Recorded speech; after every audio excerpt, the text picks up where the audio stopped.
Captain Jake Morrison stood on the bridge of the Valiant and stared at the message that had just arrived from the Galactic Council.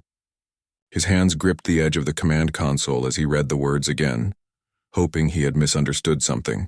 He had not. The Council was demanding that Earth surrender 50% of its entire agricultural output for the next 10 years, and conscript 2 million soldiers for their latest war. Jake felt his jaw tighten as he forwarded the message to Admiral Lisa Carter back on Earth. The Valiant had been stationed near the Council's primary space station for 3 months now, serving as humanity's diplomatic presence in this corner of space. For 30 years, humanity had been part of the Galactic Council, and for 30 years, Jake had watched his people be treated like servants. The Council took what they wanted and gave nothing in return. They demanded Earth's resources, used human soldiers as expendable troops in their wars, and denied humanity any real voice in galactic affairs. Jake remembered the first time he had met Council representatives as a young officer. He had been excited, filled with wonder at the prospect of joining a community of advanced civilizations. That excitement had died quickly. The Council species looked at humans the way a farmer might look at livestock, useful but beneath consideration. They took Earth's technology and claimed it as their own. They wrote trade agreements that benefited everyone except humanity. They sent human soldiers to die in conflicts that had nothing to do with Earth's interests. The communication panel beeped, and Admiral Carter's face appeared on the screen. She looked tired, her dark hair pulled back in a tight bun, her uniform perfectly pressed despite the late hour in her time zone. She had been reviewing the Council's latest demand, and Jake could see the anger in her eyes. Admiral Carter had spent 15 years negotiating with the Council, trying to secure fair treatment for humanity. She had argued for voting rights, for technology sharing, for basic respect. The Council had smiled politely and ignored every request. They viewed Earth as a resource to be exploited, nothing more. The Admiral spoke quietly, but her words carried weight. She told Jake to maintain position but prepare for new orders. Something in her tone suggested that things were about to change. Jake acknowledged the message and turned to his crew. They had all read the Council's demand, and they all knew what it meant. If Earth complied, millions would starve. Cities would empty as young people were shipped off to fight in someone else's war. It would break humanity's spirit. Back on Earth, Admiral Carter walked through the corridors of Fleet Command in Geneva. She carried a datapad filled with 30 years of Council abuses, stolen patents, exploited resources, casualty reports from wars Earth never wanted to fight. She had documented everything, waiting for the moment when someone in power would finally listen. That moment had come. President Daniel Hayes sat in his office reviewing the same reports. He was a practical man who had come to office promising to protect Earth's interests. For 2 years he had tried diplomacy with the Council. He had offered compromises and sought middle ground. The Council had responded with more demands. They saw negotiation as weakness. President Hayes closed the final report and looked at Admiral Carter. His decision was made. Humanity would not comply with the Council's demand. More than that, humanity would no longer negotiate at all. Every human ship would be withdrawn from Council space. Every diplomatic channel would be closed. Earth's answer to the Council would be a single word. No. Admiral Carter felt something release in her chest. For 15 years she had bent over backwards trying to find a peaceful solution. She had swallowed insults and accepted unfair terms, always hoping that patience would eventually earn humanity respect. It had not. The Council only understood strength, and they had mistaken human patience for weakness. That mistake was about to cost them dearly. The orders went out within the hour. Every human vessel in Council space received the same message: return to Earth immediately. All diplomatic staff were recalled. All trade agreements were terminated. All communication with Council representatives was to cease. The era of negotiation was over. Captain Morrison received his orders while standing on the Valiant's bridge. He read them twice to make sure he understood correctly. Then he turned to his crew and gave the order to set course for Earth. Around the galaxy, other human ships did the same. Within hours, humanity's presence in Council space began to disappear. On the Council station, Ambassador Krivan of the Zerath Empire noticed the human ships departing. The Zerath were the most powerful species in the Council, and they had grown used to other races obeying their commands without question. Krivan sent a message to the Valiant demanding an explanation. The message was ignored. He sent another, this time threatening sanctions and military action. Again, no response. Creven called an emergency council session. Representatives from dozens of species gathered in the Great Chamber. He explained that humanity was withdrawing from council space without authorization. Several representatives seemed unconcerned. Humans were a minor species, easily replaced, but Creven sensed something different this time. The humans were not begging for mercy or asking for better terms. They were simply leaving. President Hayes prepared to address the galaxy. His speech would be brief and final. He stood before the cameras in the White House and spoke with calm certainty. He explained that humanity had sought partnership with the Council for 30 years. In return, Earth had been exploited and disrespected. The Council's latest demand would cause mass starvation on Earth, and humanity would not comply. More than that, humanity would no longer engage in any negotiation with the Council. Earth's borders were now closed to all Council ships. Any vessel entering human space without permission would be considered hostile. The speech lasted 3 minutes. President Hayes did not raise his voice or make threats. He simply stated facts and announced decisions. When he finished, he turned off the broadcast and walked away. There was nothing more to say. Ambassador Creven watched the speech with growing disbelief. No species had ever withdrawn from the Council. No species had ever refused a direct demand. The arrogance of these humans was beyond comprehension. He immediately drafted a response filled with warnings and ultimatums. He sent it to every human communication channel he could find. All of his messages bounced back undelivered. The humans had meant what they said. They were done talking. The Valiant crossed into Earth's solar system 4 days later. Captain Morrison looked at the blue planet growing larger on his view screen and felt something he had not felt in years. Pride. Humanity had finally stood up for itself. The Council would not accept this defiance quietly. There would be consequences. But for the first time since joining the galactic community, humans would face those consequences as free people who had refused to bow. Ambassador Creven paced in his chambers aboard the Council station and tried to understand what had just happened. In 300 years of galactic history, no species had ever refused a Council demand. The very idea was absurd. The Council represented the combined power of 60 civilizations, commanded fleets that numbered in the thousands, and controlled trade routes across half the galaxy. One small species from an unremarkable planet could not simply say no and expect to survive. Creven called together the senior council members and laid out his proposal. Humanity needed to be taught a lesson that would echo across the galaxy.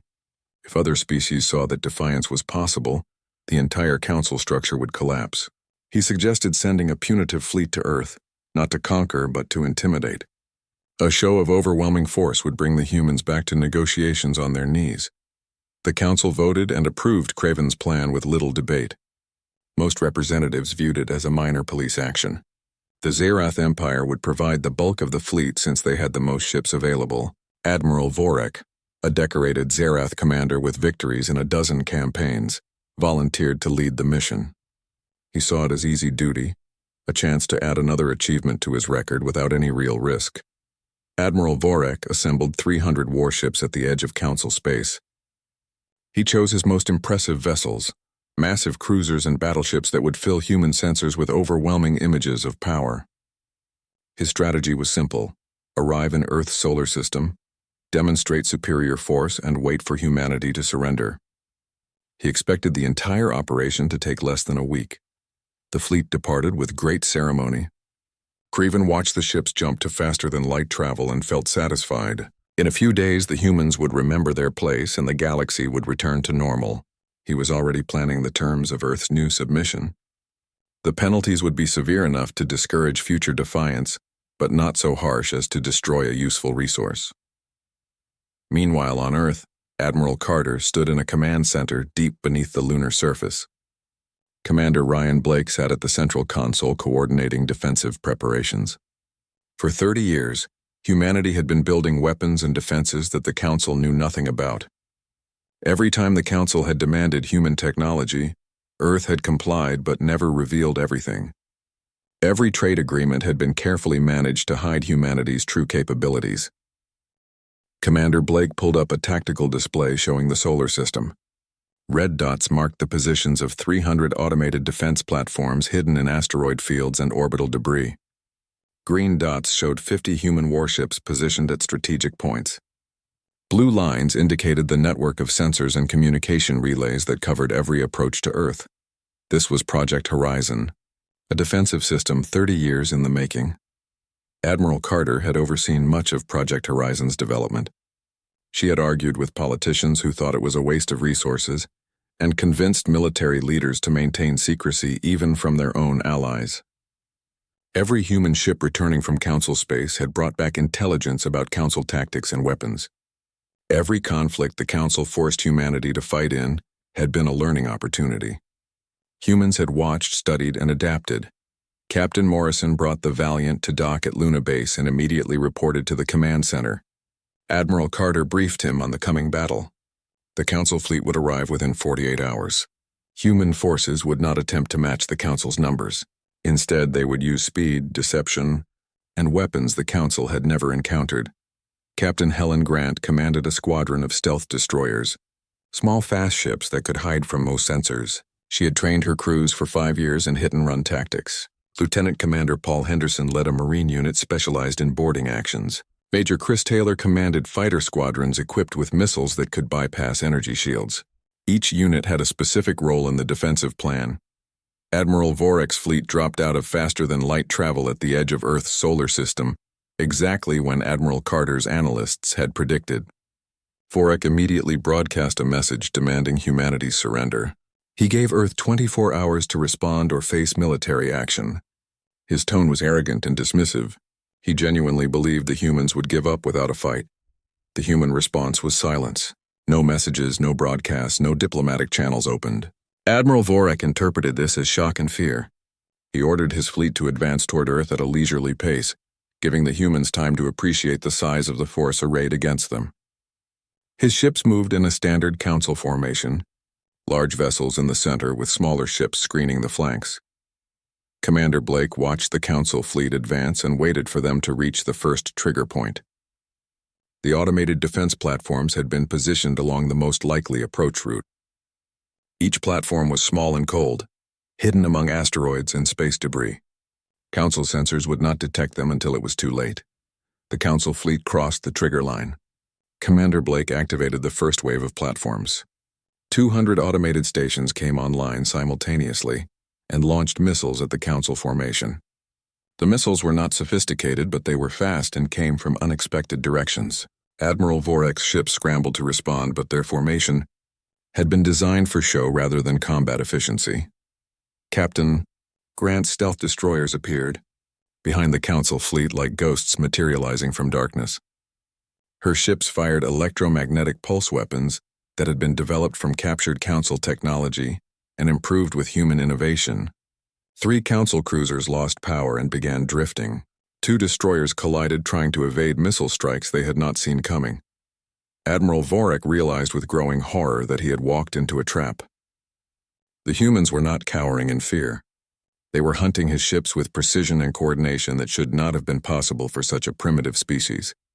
He ordered his fleet to regroup and prepare for a proper battle. His ships began moving into defensive formations while his officers scrambled to locate all the human vessels. Captain Morrison led his squadron in from the flank. The Valiant and 12 other human ships targeted the Council flagship with kinetic weapons. Simple chunks of metal accelerated to extreme speeds. The Council's energy shields were designed to stop laser and plasma weapons. They did nothing against solid projectiles moving at a fraction of light speed. The flagship's hull cracked and atmosphere began venting into space.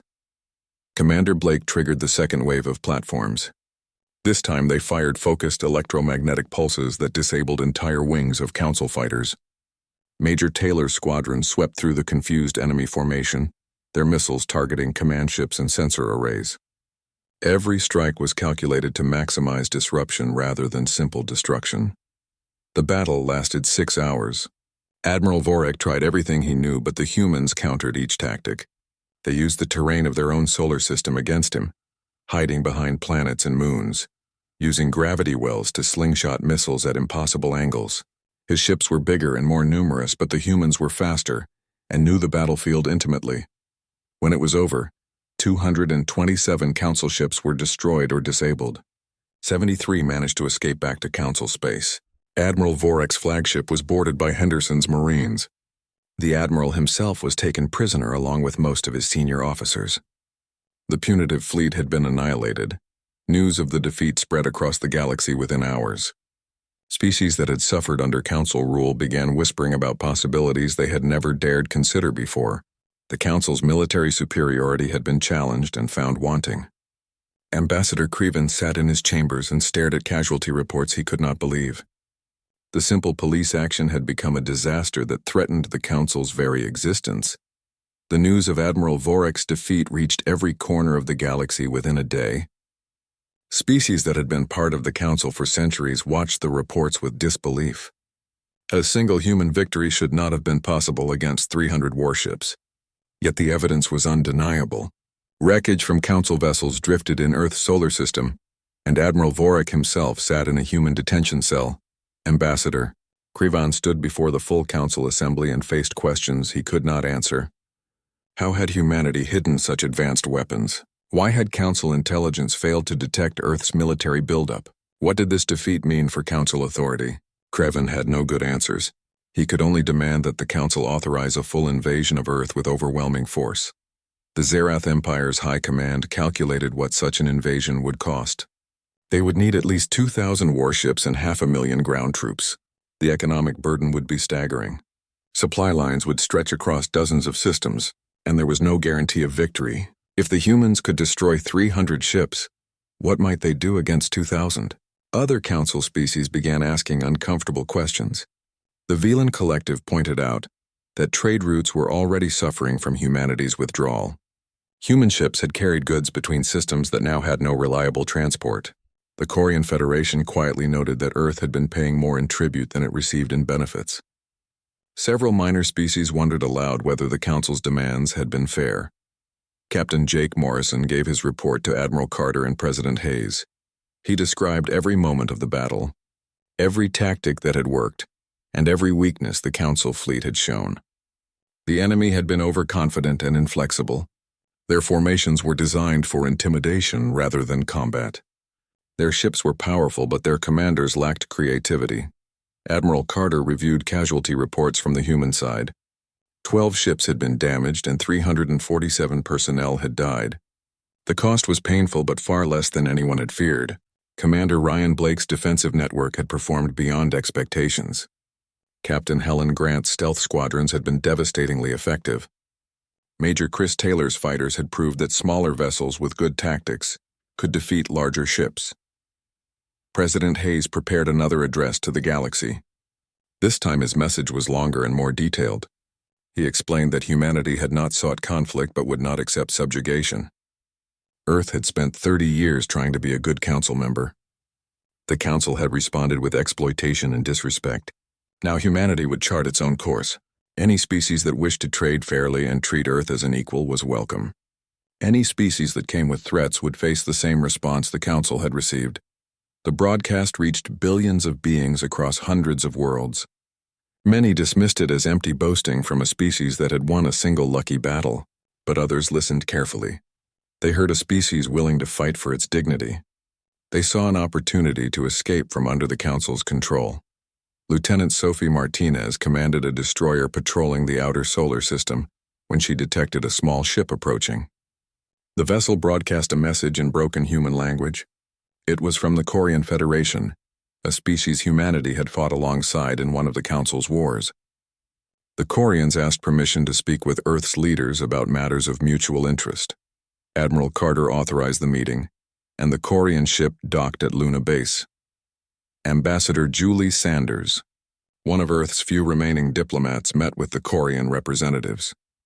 They spoke carefully, aware that the conversation could be dangerous if the Council learned of it. The Corians explained that their species had suffered under Council rule for 2 centuries. They had watched humanity's defiance with great interest. They wanted to know if Earth would share defensive technology with other species. Julie Sanders brought the request to President Hayes. He consulted with Admiral Carter and military advisors. The decision was not simple. Sharing human technology could create new allies, but it might also give the Council access to Earth's secrets. After long discussion, President Hayes agreed to limited technology sharing with species that declared independence from the Council. The Corians were the first, but not the last. Within a month, representatives from 4 other species made secret contact with Earth. Each had their own story of Council abuse. Each was willing to risk everything for a chance at freedom. Admiral Carter established a training program to teach other species the tactics humanity had used against the Council fleet. Ambassador Creven watched his authority crumble. The Council had always maintained control through fear and economic pressure. Now both tools were failing. Species were learning they could resist. The economic disruption from Earth's withdrawal was worse than anyone had predicted. Worse still, the Xerath Empire was demanding action the other Council members were unwilling to support. Captain Morrison took command of a task force sent to break a Council blockade. The Council had attempted to cut off human trade routes through neutral space. 6 Council destroyers sat at a strategic jump point, turning back any ship that might be carrying human goods. Morrison's force included ships from 3 newly independent species. The combined fleet approached the blockade with weapons ready. The Council commander at the blockade sent a warning, but Morrison ignored it.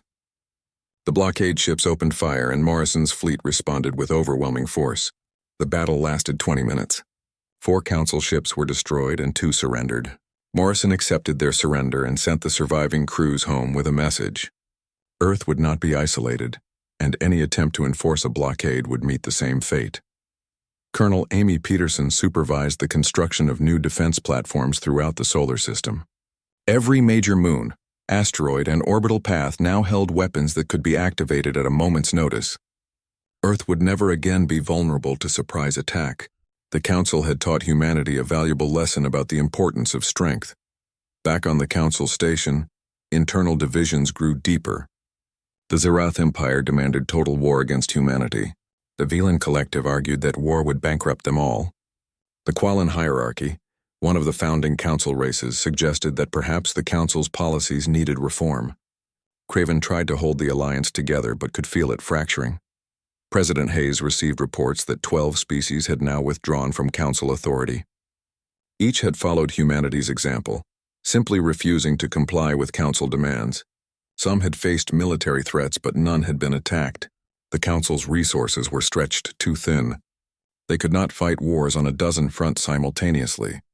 Admiral Carter met with the leaders of the newly independent species. They formed a loose alliance dedicated to mutual defense. No empire, no central authority, just free peoples willing to help each other resist tyranny.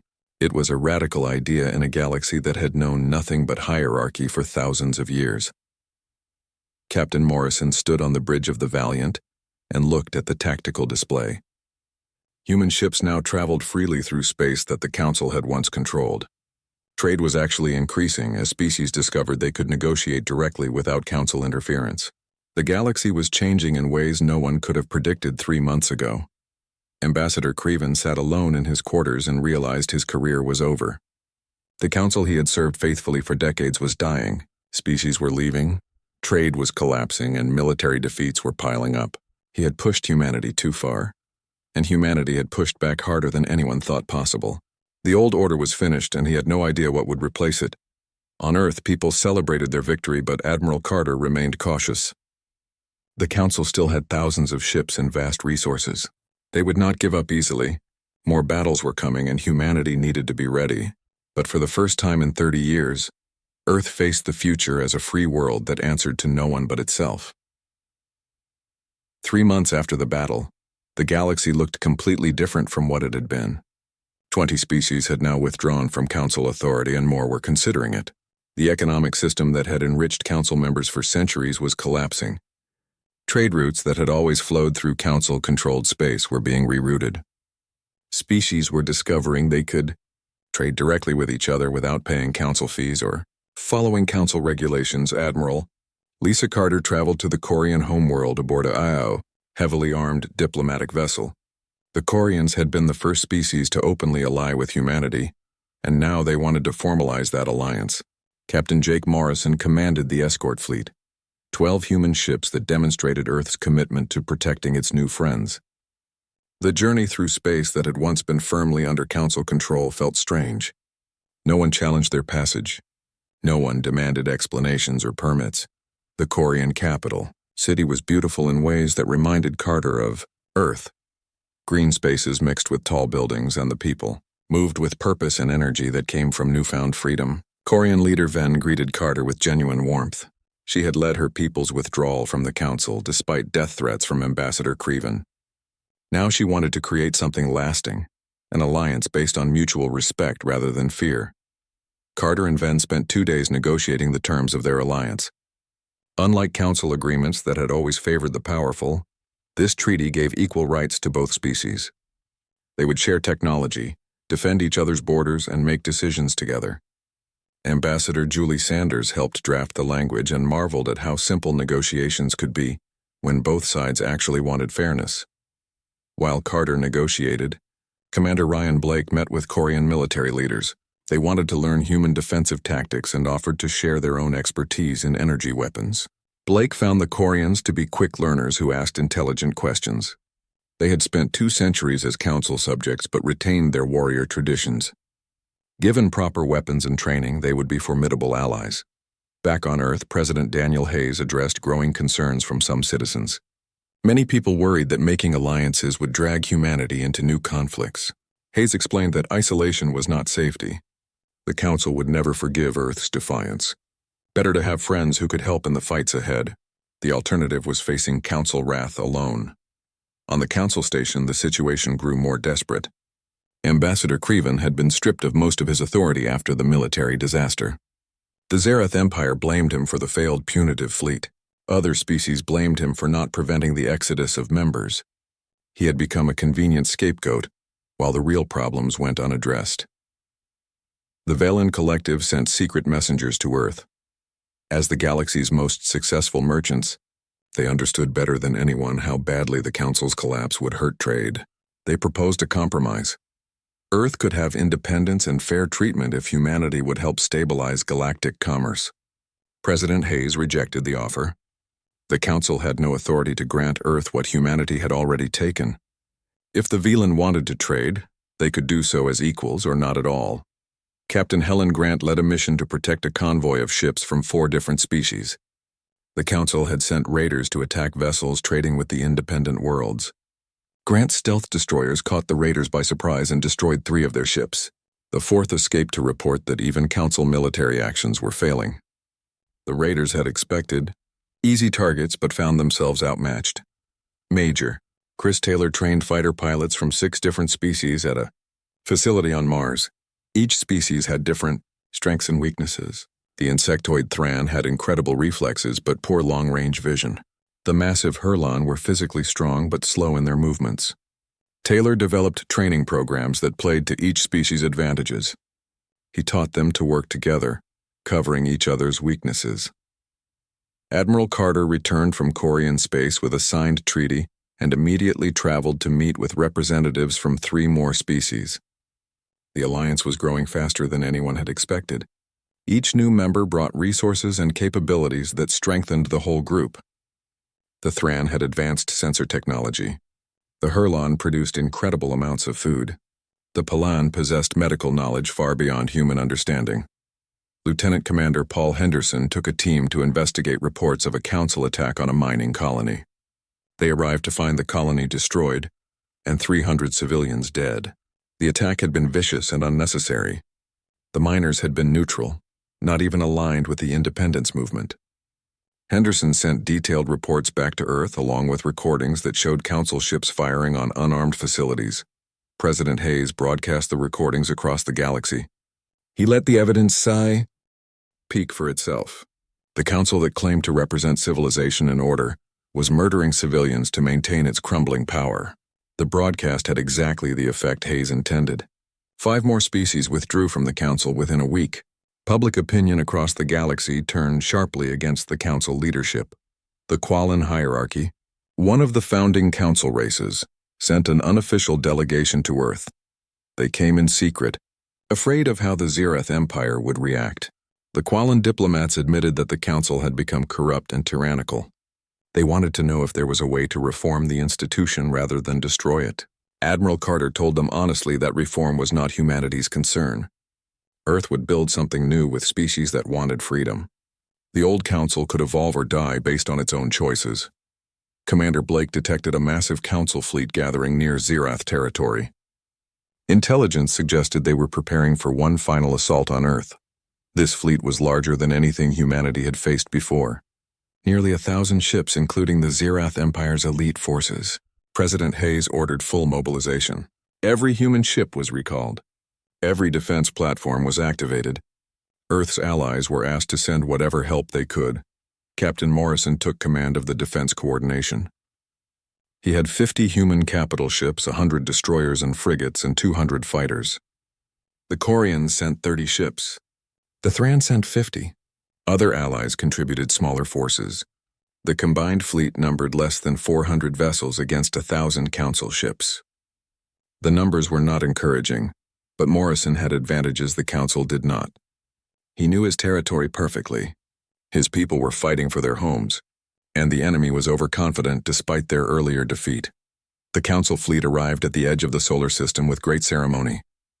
This time they were commanded by Admiral Kresh, the Zerath Empire's most decorated officer. He had studied the previous battle and believed he understood human tactics. He had brought overwhelming force and planned to crush the humans through sheer numbers. His ships moved in tight formations designed to maximize firepower and minimize the effectiveness of human hit-and-run tactics. Morrison watched the enemy approach and felt calm settle over him. This was the moment everything had been building toward. If humanity lost this battle, Earth would be subjugated forever. If they won, the council was finished. There was no middle ground. He activated the communication network and spoke to every ship in his fleet. He told them they were not fighting for the council or for some abstract principle. They were fighting for the right to live free. Every person listening understood what was at stake. Admiral Carter stood in the command center beneath Luna's surface and watched tactical displays showing the approaching enemy. She had spent 30 years preparing for this moment. Every weapon system was ready. Every contingency had been planned for. Now it came down to whether human determination could overcome numerical superiority. She thought about the generations who would come after, who would live in freedom or slavery depending on what happened in the next few hours. Then she pushed the emotion aside and focused on the tactical situation. The council fleet crossed into the inner solar system. Admiral Kresh broadcast a final surrender demand. He gave humanity 1 hour to comply or face total destruction. Morrison's response was to activate the first wave of defense platforms. The battle for Earth's future had begun. The battle at Neptune's orbit became the turning point in galactic history. Admiral Kresh had brought 1,000 ships expecting to overwhelm Earth's defenses through sheer numbers. What he found instead was a coordinated defense that turned his advantage into a liability. Commander Ryan Blake activated defense platforms that had been hidden throughout the outer solar system. These were not the same platforms from the first battle. Earth's engineers had spent 3 months improving them with lessons learned from combat. The first wave of missiles came from 6 different directions simultaneously. Admiral Kresh's tight formations meant that ships could not maneuver without risking collision with their neighbors. 36 council vessels were destroyed in the opening minutes. Kresh ordered his fleet to spread out, but Captain Helen Grant's stealth destroyers were already moving through the gaps in his formation. Her ships fired electromagnetic pulse weapons that disabled council cruisers before they even knew they were under attack. Captain Jake Morrison led the main human fleet in a direct assault on the council's left flank. His ships moved fast and hit hard, targeting command vessels and sensor arrays. Major Chris Taylor's fighter squadrons weaved through the enemy formation like angry insects, their missiles bypassing shields and striking vulnerable points. The fighters were small and numerous, impossible for the large council ships to track effectively. Admiral Kresh tried to regroup, but found himself fighting a dozen separate battles instead of one large engagement. Human forces kept hitting him from unexpected angles while Allied ships provided supporting fire. The Corian vessels had powerful energy weapons that could punch through council shields. The Thran fighters had sensors that could track cloaked ships. The Hurlon frigates were slow but incredibly tough, absorbing damage that would have destroyed human vessels. The battle raged for 8 hours. Admiral Carter watched from Luna Base and made tactical adjustments as opportunities appeared. She saw patterns in how the council fleet moved and sent orders that exploited those patterns. Lieutenant Commander Paul Henderson's Marines boarded 3 disabled Council ships and captured their databases. The information would help humanity understand Council military doctrine even better. Admiral Kresh realized he was losing. His 1,000 ships were being carved apart by a smaller but far more effective force. He sent desperate messages to the Council station demanding reinforcements. Ambassador Creven, watching from the Council chambers, could only shake his head. There were no reinforcements. This was everything the Zerath Empire could spare. If this fleet failed, the Council had nothing left. Colonel Amy Peterson commanded the ground-based defense platforms on Luna. Her railguns fired solid projectiles at incredible speeds, destroying Council ships that came too close to Earth. She worked in coordination with orbital platforms and fleet elements, creating overlapping fields of fire that the enemy could not avoid. Every shot was calculated for maximum effect. Earth's defenders fought with precision that came from knowing they were protecting their home. By the 10th hour, the Council fleet was broken. 600 ships had been destroyed or disabled. The survivors fled in disorder, abandoning formation discipline in their panic. Admiral Kresh's flagship took a direct hit from one of Peterson's railguns and exploded in a ball of expanding gas. The Admiral died along with his entire command staff. The remaining Council ships jumped to faster than light travel without waiting for orders, fleeing in whatever direction offered escape. Captain Morrison surveyed the battlefield and felt no joy in victory. Human casualties had been heavy. 30 ships destroyed and 2,000 personnel dead. The Allied forces had lost almost as many. But Earth had survived and the Council's military power was shattered beyond repair. He ordered rescue operations to begin recovering survivors from damaged ships, both human and enemy. President Daniel Hayes received the casualty reports and addressed Earth's population. He spoke of sacrifice and courage, of people who had given everything to protect humanity's freedom. He promised that their deaths would not be forgotten. Then he turned his attention to the galaxy beyond Earth. The Council was finished as a political entity, but the vacuum it left behind needed to be filled with something better. Within a week of the battle, 15 more species withdrew from Council authority. The exodus became a flood. The Villain Collective officially dissolved its ties to the Council and offered to help coordinate independent trade networks. The Qualan hierarchy announced it would no longer support Council military actions. Even some Zerath worlds began questioning their empire's leadership. Ambassador Creven sat in his empty office and stared at reports documenting the Council's collapse. In 6 months, an institution that had lasted 1,000 years had fallen apart. He had spent his entire career serving the Council, and now it was dying. Part of him wanted to blame the humans for destroying everything. But in honest moments, he admitted that the Council had destroyed itself through arrogance and greed. Humanity had simply refused to be another victim. Admiral Carter traveled across the galaxy meeting with leaders from dozens of species. She proposed creating a new organization based on principles the Council had never accepted. No species would be forced to join. No empire would dominate. Each member would have equal voice regardless of size or military power. Disputes would be resolved through arbitration rather than force. Trade would be free and fair. It was a radical vision that many species found appealing after centuries of Council oppression. The Free Systems Alliance formally came into existence 4 months after the Great Battle. 40 species signed the founding charter in a ceremony broadcast across the galaxy. President Hayes represented Earth alongside leaders from worlds that had suffered under Council rule. They pledged to defend each other's independence and work together for mutual prosperity. It was not a perfect solution, and there would be conflicts ahead. But it was better than what had come before. Captain Morrison received promotion to Admiral and took command of the Alliance fleet. His task was to defend against any remaining Council forces and protect trade routes. He assembled a command staff that included officers from a dozen species. They did not always agree on tactics or strategy, but they learned to work together. The Alliance fleet became a symbol of what cooperation could achieve. The remnants of the Council tried one last diplomatic effort. They sent a delegation to Earth, offering humanity a leadership position in a reformed Council. President Hayes met them in the same office where he had decided to end negotiations months earlier. He listened politely to their proposal and then gave his answer. The Council had 30 years to treat humanity fairly. They had chosen exploitation instead. That choice had consequences. Earth would not help rebuild an empire that had caused so much suffering. The council delegation left Earth knowing their mission had failed. Within a month, the council station was abandoned. The organization that had ruled half the galaxy simply ceased to exist. Some species tried to maintain the old systems, but without the military power to enforce compliance, their efforts failed.